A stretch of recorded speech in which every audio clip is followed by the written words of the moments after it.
Wah, kok tumben ada ikan yang banyak. Wih, enak sekali baunya.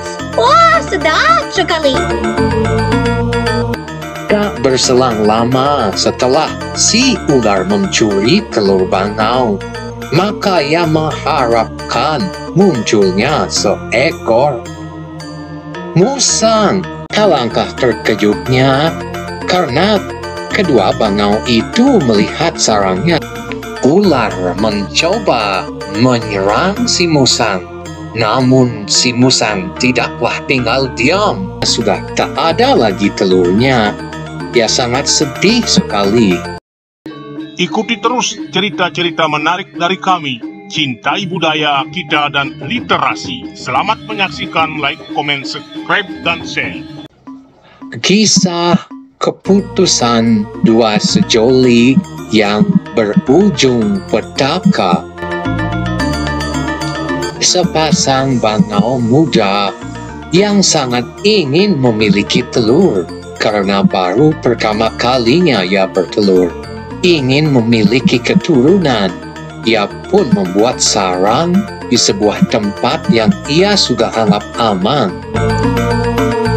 Untuk mewujudkan keinginannya itu, maka ia setiap hari semakin giat saja mencari makan yang ada di sekitar sarangnya.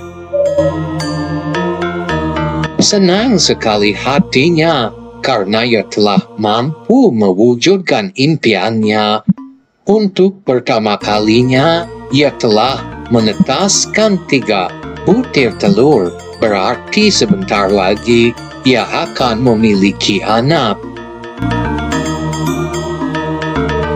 Setelah berbagi makanan, kemudian merasa sarangnya sudah aman, kedua bangau itu kembali turun untuk mencari makanan di suatu sawah karena sudah merasa lapar lagi.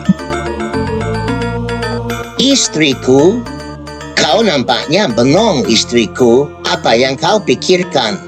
Disinilah kemarin aku mendapatkan banyak ikan. Ya, kamu bisa lihat-lihat. Jangan kamu termenung saja, istriku. Suamiku, aku merasa tidak enak. Bagaimana rasanya?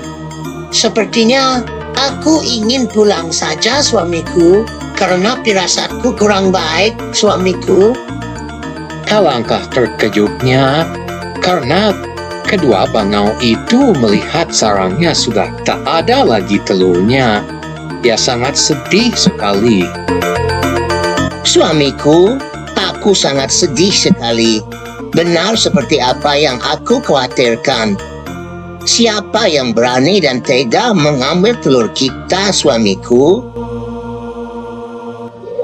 Istriku, kurasa tempat ini sudah tidak aman lagi, istriku. Sambil kita mencari-cari informasi siapa sebenarnya yang mencuri telur kita, marilah kita pindah dari tempat ini. Rasanya di sini kurang nyaman, istriku. Pada awalnya, pasangan bangau itu sama sekali tidak tahu bahwa penjahat itu adalah seekor ular hijau yang besar yang memangsa telurnya. Namun, setelah ia tahu, maka ia pun mencari akal agar telurnya yang baru tidak lagi diganggu oleh ular itu. Sekarang telurnya ditunggui oleh betina, sedangkan si jantan mencari makan. Namun, walaupun ditunggui oleh bangau betina, ternyata tak mengurungkan niat si ular untuk memakan telur itu, bahkan mengancam untuk membunuh si betina apabila ia masih tetap berada di sana. Kemudian, bangau jantan menemui kerabat baiknya, yaitu si kepiting. Temanku kepiting, tolonglah aku kepiting. Aku sangat susah sekarang, Kepiting. Tenanglah kawan, aku tahu apa yang kamu mau katakan. Si ular itu adalah musuhnya si musang. Sekarang kamu kan banyak mendapatkan ikan. Pancinglah dia di depan goanya biar keluar. Arahkan ke sarang ular itu. Pasti ular itu dimakan. Begitulah kawanku.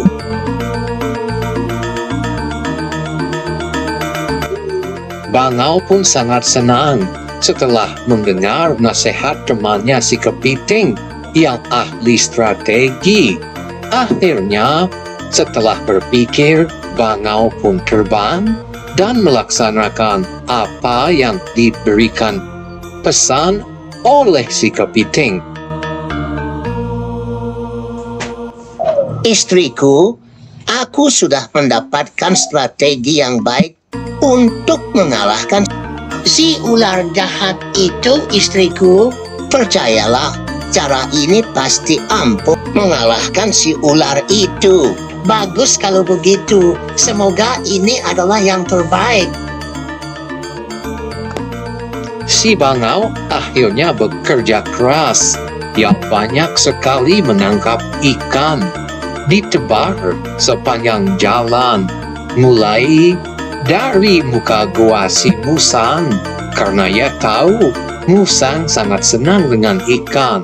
Sampai akhirnya barisan ikan itu di depan ular sedang bersarang. Akhirnya benar, karena musang sangat tergiur dengan ikan-ikan itu. Ia pun keluar dari sarangnya untuk memakan ikan itu satu persatu. Pada akhirnya sampailah si musang dekat dengan ular di mana ia sedang bersembunyi. Wah, kok tumben ada ikan yang banyak. Wih, enak sekali baunya. Wah, sedap sekali.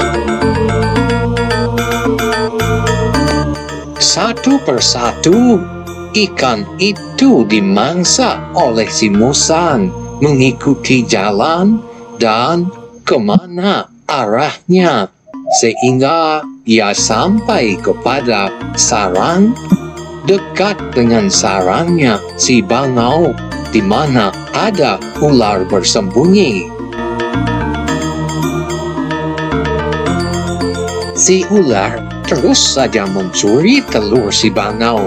Bahkan ia menyaksikan sendiri karena takut entah apa yang akan terjadi nanti. Tak berselang lama setelah si ular mencuri telur Bangau, maka ia mengharapkan munculnya seekor musang. Dan ia ingin melihat agar musang membantai ular itu.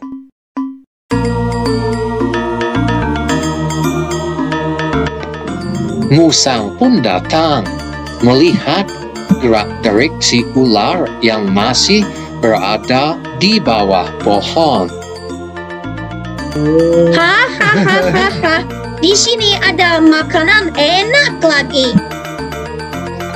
Sekarang terjadilah pertarungan antara si musang dengan si ular.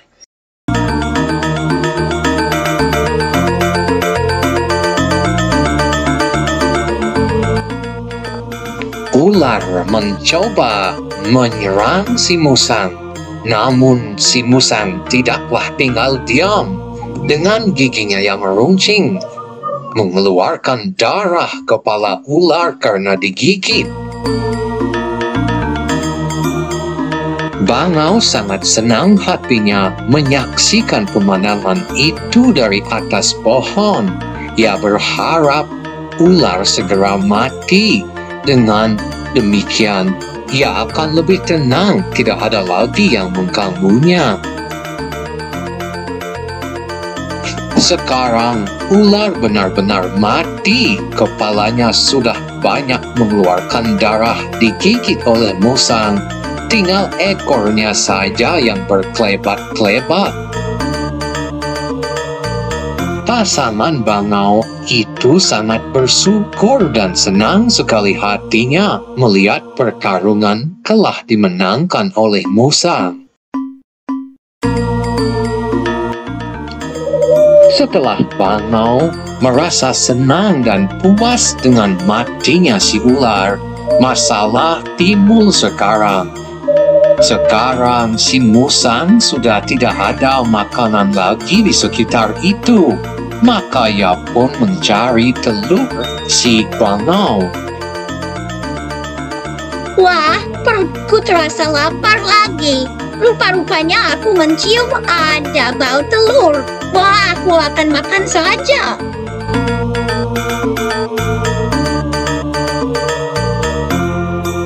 Ternyata di sini ada telur yang enak juga. Nyam. Hahaha. Setelah si musang merasa kenyang perutnya, datanglah kemudian si bangau dan terkejut dan menangis melihat telurnya sudah dimakan musang. Pesan moral dalam kenyataan hidup, ternyata bila kita salah mengambil suatu keputusan, maka fatallah akibatnya. Oleh karena itu, kita harus berpikir dan menganalisanya terlebih dahulu.